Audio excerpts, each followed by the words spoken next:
तो होगा verb is an action word, यानी हर वो वर्ड जिससे हमारा कोई एक्शन जाहिर होता है वो हमारा वर्ब है। फॉर एग्जाम्पल अगर मैं कहूँ कि राइट, तो राइट करते वक्त मेरा ये एक्शन होता है, तो ये राइट मेरा वर्ब है। स्पीक, मैं आपसे बात कर रहा हूँ, बोल रहा हूँ, तो स्पीक ये वर्ब है।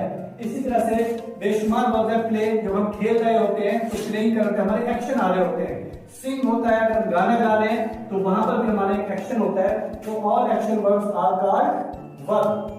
और वर्ब की इंपॉर्टेंस का अंदाजा इस बात से लगा लीजिए कि आप जो भी सेंटेंस बनाएंगे इंग्लिश में, वो बार बार नाउन के बगैर भी बन जाता है, प्रोनाउन के बगैर भी बन जाता है, सब्जेक्ट या ऑब्जेक्ट के बगैर भी बन सकता है, लेकिन वर्ब के बगैर कोई सेंटेंस इंग्लिश में नहीं बनता।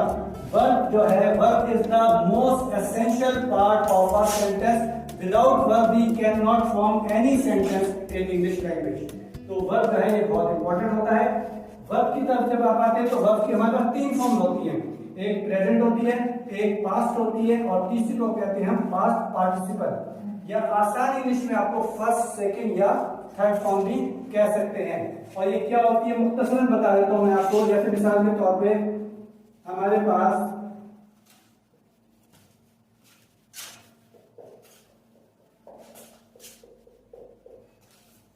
तीन फॉर्म है। गो एक वर्ब है हमारे पास, इसकी जो सेकंड फॉर्म है वो है हमारे पास वेंट, और थर्ड फॉर्म है गॉन। इसी तरह से अगर हम दूसरा वर्ब ले लें एक और, राइट, ये मैं वो इसलिए लिखा हूं कि जिनकी तीनों फॉर्म्स मुख्तलिफ हैं। राइट, सेकंड फॉर्म हो जाएगी इसकी रोड, और थर्ड फॉर्म हो जाएगी रिटन। हम ये 3 फॉर्म इस्तेमाल करते हैं।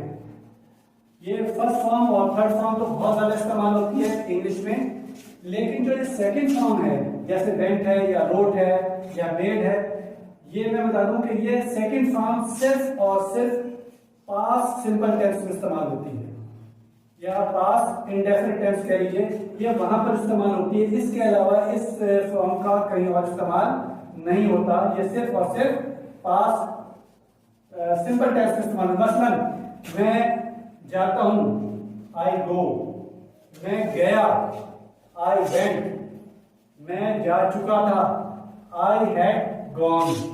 तो ये जो सेकंड फॉर्म है ये सिर्फ और सिर्फ पास्ट सिंपल टेंस में इस्तेमाल होती है, और फर्स्ट और सेकंड फॉर्म जो है ये आपकी प्रेजेंट या पास्ट या फ्यूचर जहां पे भी आप आते हैं वहां पर ये आपका कंटिन्यूअस में भी इस्तेमाल होती है, कंटिन्यूअस के साथ परफेक्ट में भी इस्तेमाल होती है, और परफेक्ट कंटिन्यूअस में भी इस्तेमाल होगी। वो इनका हेल्पिंग वर्ब जो है वो इनको तब्दील करते चले जाते हैं। तो ये आपको बताया वर्ब के बारे में।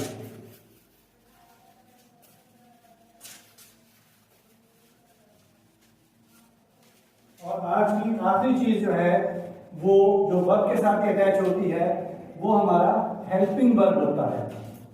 वो होता है हमारा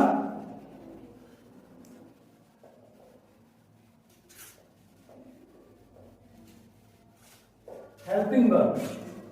बहुत ही इंपॉर्टेंट चीज है इंग्लिश में, जैसे नाम से जाहिर है कि ये वर्ब हमारी हेल्प करते हैं सेंटेंस को बनाने के लिए। हेल्पिंग वर्ब जो है ये 3 या 4 मरतबा या 3 या 4 जगह पर हमारी मदद करते हैं। कहाँ मदद करते हैं?